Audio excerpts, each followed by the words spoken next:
নারীদেরকে ইসলাম তালাক দেওয়ার অথরিটি দিয়েছে। তালাক কে দিতে পারে? কে জানেন না? তালাক দিতে পারে কে?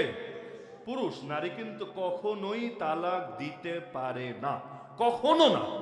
আপনি বলবেন হুজুর সমাজে যে দেয়, একটা সূরাতে তালাক খালি নিতে পারে, নিতে, দিতে না। নেওয়া ভিন্ন জিনিস, দেওয়া ভিন্ন জিনিস, দুইটা এক না। এক সূরাতে নিতে পারে। কখন নিতে পারে? যখন পুরুষ তাকে অধিকার দিয়ে রাখবে। ওই যে আপনারা বিয়ে করলে একটা কাবিননামা পূরণ করেন না, কাবিননামার 18 নম্বর ধারাটা লেখার আগে মাথা ঠিক রেখে লেখেন। অবশ্যই কোনো না কোনো যোগ্য মুফতির সাথে পরামর্শ করে লেখেন, না হলে এক বাক্য দিয়ে জীবনে ফাঁসবেন, টেরও পাবেন না কিভাবে কাজী আপনারা ফাঁসিয়ে দিয়েছে। আর আমাদের কাজীরা তো মাশাআল্লাহ লিখতেও দেয় না, এমনকি কি লিখেছে এটা বলেও না। একটা খালি কাগজ আয় না, এই জামাই তোমার টাইম আছে নাকি, একটু সাইন দাও, সাইনটা দিয়ে দেয় জামাই, বাকি সব কাজ করে ফেলেছে। জামাই জানেও না যে তালাকের অধিকার দিয়ে রেখেছে, জামাইয়ের পক্ষ থেকে কাজী সাহেব বাকি সব ঠিকাদারি নিয়ে রাখে। এজন্য কাজীদের উপর ভরসা করবেন না। আপনারা অবশ্যই বিয়ে করার আগে, যারা করেন নাই অথবা করেছেন আগামীতে আরো করার ইচ্ছা আছে আর কি, আপনারা অবশ্যই কাবিননামা পূরণ করার আগে যোগ্য মুফতিদের সাথে পরামর্শ করে নেবেন, না হলে লাইনে লাইনে ধরা খাবেন, লাইনে লাইনে বিপদে পড়বেন। তো এখন সেই 18 নম্বর ধারায় যদি স্বামী তাকে অধিকার দিয়ে রাখে, সে সর্বোচ্চ নিতে পারে, দিতে না, নিতে। আজকাল তো শব্দ বলে আমি স্বামীকে ডিভোর্স দিয়েছি। কিরে ভাই, তুমি দেওয়ার কে? স্বামীরা ডিভোর্স দেওয়ার কে? নারী দিতে পারবে না তো, আল্লাহ সুযোগই দেয় নাই। কেন জানেন? আল্লাহ যদি নারীদেরকে তালাক দেওয়ার সুযোগ দিত, প্রতিদিন সকালবেলা একটা করে তালাক দিত, রাইতে এসে আবার আমার ভুল হয়েছে, সরি আমার এবারের মতো মাফ করে দেন, মাফ টাফ চাই আবার শুধরায় নিত। এইটাই স্বাভাবিক। সকাল হলে জামাইরে পারলে ল্যাংডা কইরা ছাড়তো, একদম জাতির সামনে মিডিয়া টিডিয়া ডাইকে কান্দাকাটি কইরা দুনিয়া সবার সামনে বিচার টিচার দিয়ে অস্থির করে ফেলতো। রাইত আসলে আয় রে বাচ্চা নিয়ে কই যাবো, আমার কপাল শেষ, আমার কি হবে, এই বয়সে কেডা আমার বিয়া করবে, আরে সারাটা জীবন কাটাইলাম তোমার লগে, এখন ঠেলা দিবে আরেকজনের দিকে, আবার দেখতে নি হতো। লাস্টে যে কত আনলিমিটেড হাজার হাজার লাখ লাখ কোটি কোটি তালাক হতো, আর বারবার এটা ফেরানো লাগতো, আল্লাহ ভালো জানে। এজন্য আল্লাহ এই আবেগে জাতির এই দায়িত্বই দেন নাই। আরে নারীর হাতে দায়িত্ব গেলে কি হয়, এটা শেখ হাসিনার দেখলেও বুঝে আসে, আলহামদুলিল্লাহ আসলে বুঝে আসে। তার দিলে কষ্ট থাকতেই পারে, বাবা যেহেতু হারিয়েছে, এখন ভালো হোক মন্দ হোক তার দিলে এটা কষ্ট থাকবে, স্বাভাবিক। আর নারীরা তো বাবার জন্য এত দেওয়া না, এটাই স্বাভাবিক। ইসলাম নারীদেরকে কবর স্থানে গিয়ে কবর জিয়ারত করতে উৎসাহিত করে না। আপনারা জানেন কিনা আমি জানি না, এক সময় নিষেধ ছিল, হাদিসে আছে যেই মহিলারা কবরস্থানে গিয়ে কবর জিয়ারত করবে ওদের উপর আল্লাহ লানত, নিষেধ ছিল এক সময়। পরবর্তীতে অনুমতি দেওয়া হয়েছে, তো উৎসাহ দেওয়া হয় নাই। কেন? নারী যদি যায় বাপের কবর জিয়ারত করতে, মায়ের কবর জিয়ারত করতে, কখন এমন হায় হায় আফসোস কান্নাকাটি শুরু করবে, পর্দা পুশিদার 12টা বাজায় একদম সবকিছু লাস্টে বরবাদ করে ছাড়বে। এজন্য ইসলাম বলে যে তোমরা ঘর থেকেই দোয়া করো, ঘরে বসেই দোয়া করো। আর একান্ত যদি যেতেও চাও, শর্ত আছে, পর্দা ঠিক থাকা লাগবে, মাহরাম যদি দূরে হয় তাহলে মাহরামের সাথে থাকা লাগবে, আর সেখানে গিয়া কোনো হই হুল্লোড় হায় আফসোস কান্নাকাটি এগুলো করা যাবে না।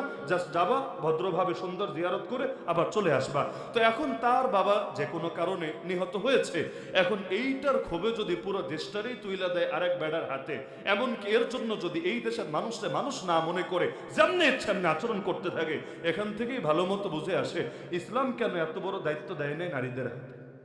নবুয়তের দায়িত্ব দিয়েছে নারীদেরকে, নবুয়তের দায়িত্ব দিয়েছে। মনে আবার কষ্ট নিয়েন না, হুজুর নারী নেতৃত্বের বিরুদ্ধে যে বলছেন, আপনি কি জানেন না আমরা যেই দল করি এই দলেও নারী নেতৃত্ব চলে? অনেকের মনের কথাই এটা, হুজুর আমরা যেই দল করি সেই দলেও নারী নেতৃত্ব চলে। আমি এক বাক্যে বলবো ভাই শোনেন, ইমানের জায়গায় অন্তত ইমানটা ঠিক রাখেন। আমলে যদি ত্রুটি থাকে তো আল্লাহ একদিন না একদিন মাফ করবেন, কিন্তু আল্লাহর হস্তে ইমানটারে খোয়ায়েন না। নামাজ তো অধিকাংশ ঠিকভাবে পড়েন না, তো নামাজের ব্যাপারে ইমান তো ঠিক আছে আলহামদুলিল্লাহ। পোশাক আশাকও তো অধিকাংশ ঠিকভাবে পড়েন না, লেকিন ইমান তো ঠিক আছে আলহামদুলিল্লাহ। তা আপনার দলে কি চলে না চলে ওইটা হলো আমলগত ব্যাপার, কিন্তু আল্লাহর হস্তে দলের দিকে তাকায় নিজের ইমান বরবাদ করে বেঈমান হয়েন না। নবী যেটা ফতোয়া দিয়েছেন সেটাই চূড়ান্ত। পৃথিবীর কোন মোল্লা মুন্সি মৌলবী নবীর ফতোয়ারে পাল্টাতে পারবে না। সহিহ বুখারীতে আমার নবীর ফতোয়া আছে, নবী বলেন লা ইউফলিহা কওমুন ওয়াল্লাহু আমরাহুম ইমরাতান, ওই জাতি কোনোদিনও সফল হতে পারে না যেই জাতি কোন নারীকে নিজেদের নেতৃত্ব তুলে দেবে। আমার নবী সত্য বলেছেন না মিথ্যা বলেছেন? আমার নবী সঠিক বলেছেন না ভুল বলেছেন? তো নবী যা বলেছেন তাই হবে। হ্যাঁ, এর বাইরে যদি সমাজে কিছু চলে সেটা আমলগত ত্রুটি, লেকিন আল্লাহর ওয়াস্তে দলের দিকে তাকায় নবীর হাদিস অস্বীকার করতে যায়েন না। না হলে ওই নবী যদি সুপারিশ না করে, ওই নবী যদি হাউজে কাউসারের পানি পান না করায়, আপনার দলের কোন নেতা আপনারে আল্লাহর গজব থেকে বাঁচাতে পারবে না। দলের সুপারিশে কাজে আসবে না নবীর সুপারিশ লাগবে? সুতরাং বারবার কষ্ট নিয়েন না, হুজুর নারী নেতৃত্ব আঘাত কেন করছেন? হ্যাঁ, মাসালা যেটা সেটাই, আমার মাসালা পরিবর্তন করার কোনো সুযোগ নাই, আল্লাহ হেফাজত করুন। তো দেখা যাচ্ছে যে ইসলাম তালাকের ক্ষেত্রে দায়িত্ব দিয়েছে কাকে? পুরুষকে, নারীকে না। কারণ নারীকে তালাকের দায়িত্ব দিলে বহুত ঝামেলা হবে। আবার পুরুষরাও কত নসিহত করেছে। আজকাল কিছু বেড়াও হয়ে গেছে বেডিগো মতো, জানেন না, বেড়াও হয়ে গেছে বেডিগো মতো। যেমন বাংলাদেশের মানুষের ধারণা তালাক হলে একটা গালির মতো, গালি দিলে যেমন বউ মাঝে মাঝে সোজা থাকে, অপরাধ করলে গালি টালি দেওয়া লাগে, একইভাবে তালাকটারও গালি বানিয়ে ফেলেছে। এজন্য তালাক দেওয়ার সময় হুঁশ থাকে না, পরে এসে হুজুরের কান্নাকাটি করে মাথা খারাপ করতে আর দ্বিধা করে না। 2 নম্বর ঝামেলা হলো তালাক দিলে 3-এর নিচে কোনো আলাপই নাই। এটাই বাস্তবতা না? তালাক দিলে 3-এর নিচে কোনো আলাপই নাই, মানে একটা তালাক যে হইতে পারে, 2টা তালাক যে হতে পারে, এগুলো মাথায় নেই। আগে দিয়ে নিবে 3টা কেন? কেউ তো হাজার হাজার তালাকও দেয়, এমন তালাকও দেয় আকাশ থেকে যত ফোঁটা বৃষ্টি পড়ে ওই পরিমাণ তালাক, সমুদ্রের ভেতর যেই কয় ফোঁটা পানি আছে ওই পরিমাণ তালাক, মানে কত অজস্র অগণিত তালাক। লাস্টে এসে হুজুর একভাবে মিটমাট কইরা দেন না। এখন হুজুরের হাতে তো আসলে এমন কোনো অদৃশ্য শক্তি নাই মিটমাট করে দিতে পারবে। হ্যাঁ, কোনো ভণ্ডমোল্লা আবার হিল্লা বিয়ার পরামর্শ দিয়ে থাকে। গ্রামাঞ্চলে একটা চলে না হিল্লা বিয়া, হিল্লা। আবার মাঝে মাঝে কেউ বিপদে পড়ে, হুজুর হিল্লা বিয়া দিছিলাম বেড়ার লগে, বেড়া তো সারে না, এখন কি করা যায়? এখন তো সারে না, এখন কি পুলিশ ধরবো নাকি আপনারা কোনো ফতোয়া দিবেন? বলেন না, আজীব একটা তামাশা। হ্যাঁ, এজন্য একটা জিনিস মাথায় রাখবেন, নারীরা খালি ভালোতে আগায় এমন না, নারীরা ভালোতেও আগায় মাশাআল্লাহ, খারাপেও আগায় নাউজুবিল্লাহ। এজন্য আল্লাহ নবী বলেছেন, আমাকে ওই মেরাজের রাত্রে জাহান্নাম দেখে এসেছি, জান্নাতও দেখেছি জাহান্নামও দেখেছি। আমি দেখেছি জাহান্নামের অধিকাংশ বাসিন্দা হলো নারী। কি বলেছেন নাকি বলেন নাই? উরি তুকুন্না আকসার আহলে নার, হে নারীরা আমি দেখেছি তোমাদের অধিকাংশই জাহান্নামী, এটা আমি দেখেছি, আমাকে দেখানো হয়েছে। সুতরাং নবী পরামর্শ দিয়েছেন তোমরা বেশি বেশি সদকা করবা। আর কেন তোমরা বেশি বেশি জাহান্নামী? নবী 2টা কারণ বলেছেন। 1 নম্বর কারণ, তোমরা স্বামীর অবাধ্যতা করো। এখন স্বামীর অবাধ্যতা নারীরা করে নাকি করে না, এটা তো স্বামী যারা আছে স্বামীরাই ভালো বলতে পারবে, আমার আর নতুন করে বলার কিছু নাই। তোমরা স্বামীর অবাধ্যতা করো। আর 2 নম্বর, তোমরা প্রচুর অভিশাপ দাও, গালিগালাজ করো। মুখ ছুটলে তো মাশাআল্লাহ, একদম ছুটলে তো ছুটেছে। তোমরা এই 2টা কাজ বেশি করো।